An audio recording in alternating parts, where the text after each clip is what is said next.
Hello students, in last video we have covered whole topic of mitosis. Okay, the whole process of mitosis has been completed and today we will begin with significance of mitosis. Okay, so we will learn significance of mitosis first and then we will move to our next topic, that is meiosis. So let's learn significance of mitosis. Okay, so here the first point is written that plants increase their height and girth due to mitosis in the meristematic cells. Okay, all plants increase their height. All plants increase their height and they also increase their girth, or we can say they increase their width or widthness. Okay, or diameter. They increase their diameter, they increase their width, and they increase their height. Because of what? Because of mitosis in the meristematic cells. Okay, so this is the first significance of the mitosis, that the plants increase their height and they increase their diameter, they increase their girth because of mitosis in the meristematic cell. This is the first significance of mitosis. Okay, they increase their height, they increase their diameter, they increase their width due to mitosis in the meristematic cell. So this is the first significance. Second significance is single-celled organisms can become multicellular by mitosis in zygote. Say for example, when we were present in our mother's womb, at that time we were unicellular in nature. We were present in form of zygote. Okay, we were present in form of what? Zygote. In our mother's womb, in our mother's uterus, we were present in form of a zygote. But when multiple mitosis has occurred in that zygote, due to that only we have achieved this kind of body. Okay, so we have become multicellular because of the repeated mitosis in that unicellular zygote. We have become multicellular because of repeated mitosis in that unicellular zygote. So unicellular organisms can become multicellular by which process?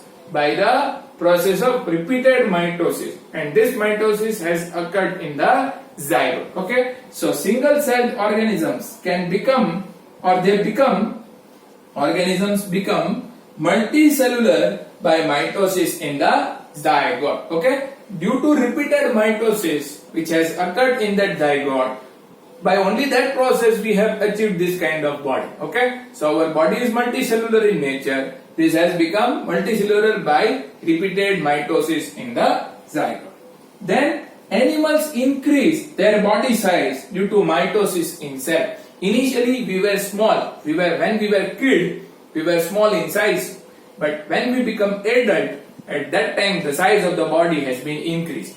And this has been increased because of the repeated cell division or mitosis in the cells of our body. Okay, as repeated cell division and mitosis which has occurred in the past when we were killed, due to that only we have achieved this kind of large body size. Okay, so initially we were small in size, but now we are big in size, and this size is due to repeated mitosis. So animals increase their body size due to mitosis in the cells. In the same manner, plants also increase their size due to mitosis in the meristematic cells.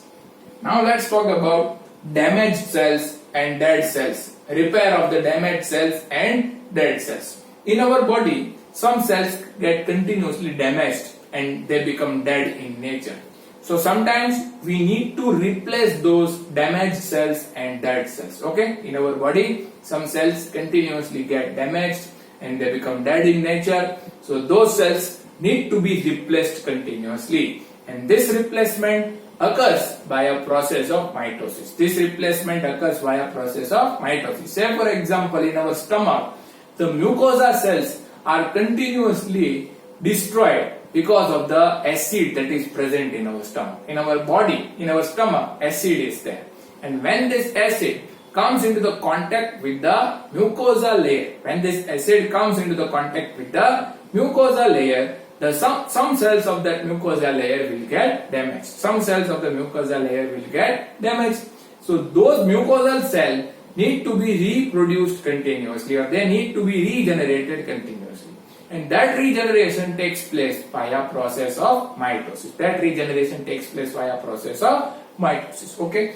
So damaged and dead cells are replaced by process of mitosis, and this can be called as repair.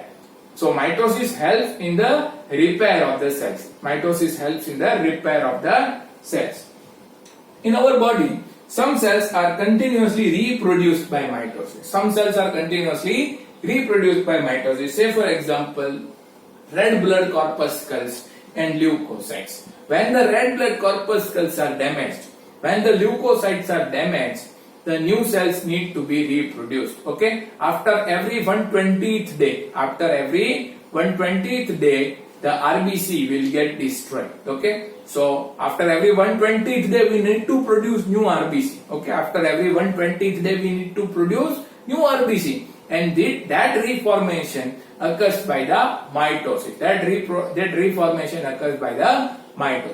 So some cells are reproduced by mitosis, say for example RBC and leukocyte. Some leukocytes also die after some time. Some leukocytes also die when they complete their lifespan. So when they complete their lifespan, new leukocytes need to be produced. And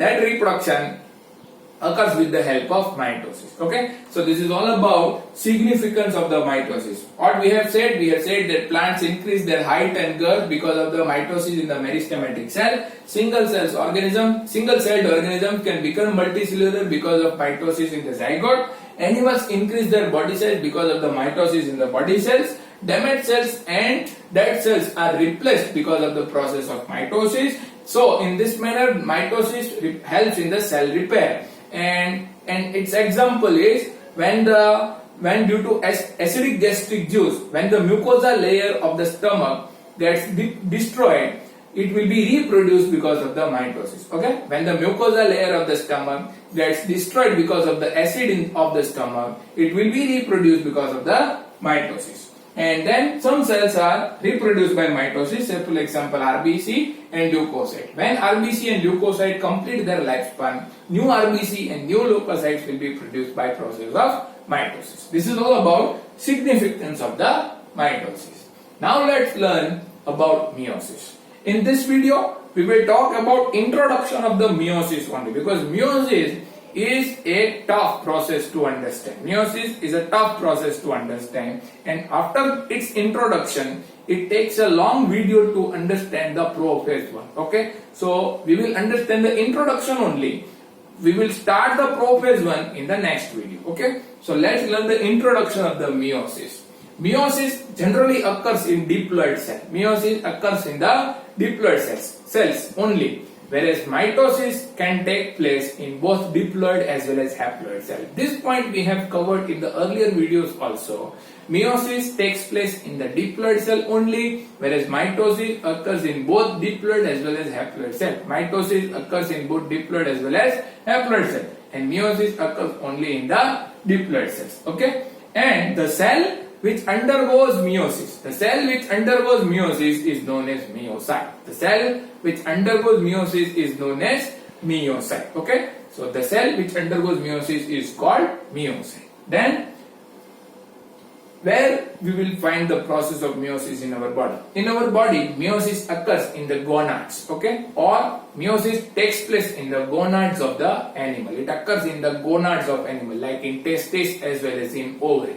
Okay, in animals, meiosis occurs in the testes as well as ovary of the animals. And in case of plants, it occurs in the reproductive organs like flower. Okay, in plants, the meiosis occurs inside the flower. Flower is a reproductive organ of the plant. We will learn about that in chapter number 3. But please remember that in animals, meiosis occurs in the gonads, like in testes as well as in ovary. And in case of plants, meiosis occurs in the reproductive organ like flower.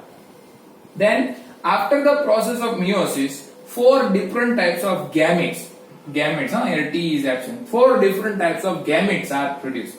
These gametes are also known as daughter cell. Okay, after the completion of meiosis process, 4 different types of gametes are produced, and these gametes are known as daughter cells. Okay, so say for example, this is a myocyte is there. This is a myocyte which is diploid in nature, so it is having 2 sets of chromosomes. It is having 2 sets of chromosomes. This is a myocyte, it is diploid in nature, and it is having 2 sets of chromosomes. So we represent it as 2n. And this myocyte undergoes meiosis 1. Meiosis 1. Okay. So after meiosis 1, it gives rise to 2 haploid daughter cells. After meiosis 1, 2 haploid daughter cells are formed. 2 haploid daughter cells are produced. Okay. And these haploid cells are having only 1 set of chromosomes. They are called haploid. They are called haploid as they are having only 1 set of chromosomes. Okay. Initially 2 sets of chromosomes were there, but here only 1 set of chromosome is there, so they are known as haploid. Okay, and this is known as meiosis 1. So here we are seeing that the number of the chromosome is reduced to half. The number of the chromosome is reduced to half in daughter cells. Okay, number of the chromosome is reduced to half in the daughter cells. So this meiosis 1 is also known as reductional division. Okay, or it is known as reduction division. Meiosis 1 is known as reduction division. Why? Because the 2 resulting daughter cells are having only half number of the chromosomes. 2 resulting daughter cells are having only half number of the chromosomes. Initially parent was having 2 sets of chromosomes, but here only 1 set of chromosome is there. Only half number of chromosomes are there. So that meiosis 1 is known as reductional division. Meiosis 1 is known as reductional division. Okay, and these 2 daughter cells will also undergo second round of meiosis. They will undergo second round of meiosis, which is known as meiosis 2. They will undergo second round of meiosis, which is known as meiosis 2. And when they complete this meiosis 2, they will give rise to 4 haploid cells. They will give rise to 4 haploid cells. So 4 haploid daughter cells are produced. See here, the parent cell was haploid. Here also parent cell was haploid, and the resulting daughter cells are haploid only. Okay. So in this manner, these 4 cells have same set of chromosomes, or they have same number of chromosomes as were present in the parents. Okay. These 4 daughter cells have same number of chromosomes which were present in the parent. Okay. So this round of meiosis 2, is known as equational division. It is known as equational division. So meiosis 1 is known as reductional division because the resulting daughter cells have half number of chromosomes to the parent. But meiosis 2 is known as equational division because resulting daughter cells have equal number of chromosomes which were present in the parent, or they have same number of chromosome like parent. Okay, we can say that they have same number of chromosome like parent. So this is known as equational division. Okay, so meiosis has 2 rounds, meiosis 1 and meiosis 2. Meiosis 1 is known as reductional division. Meiosis 2 is known as equational division. Okay, meiosis 1 is known as reductional division. Meiosis 2 is known as equational division. After meiosis 1, the resulting 2 daughter cells will have half number of chromosomes. Okay, with respect to their parent. But after meiosis 2, the resulting daughter cells will have same number of chromosomes with respect to their parent. Okay, so in this manner, this is an introduction of the meiosis. We will learn about meiosis in detail in next video. Okay, today I am keeping up to the introduction only. Okay, today I am making a comparatively short video. So because that meiosis process is comparatively tough and long to understand, for that we require a separate video. Okay, so today I am keeping up to the introduction of the meiosis only and significance of the meiosis only. Please watch the video and then read your textbook and then submit your homework. We will meet tomorrow also. Okay, till then, good luck and bye bye.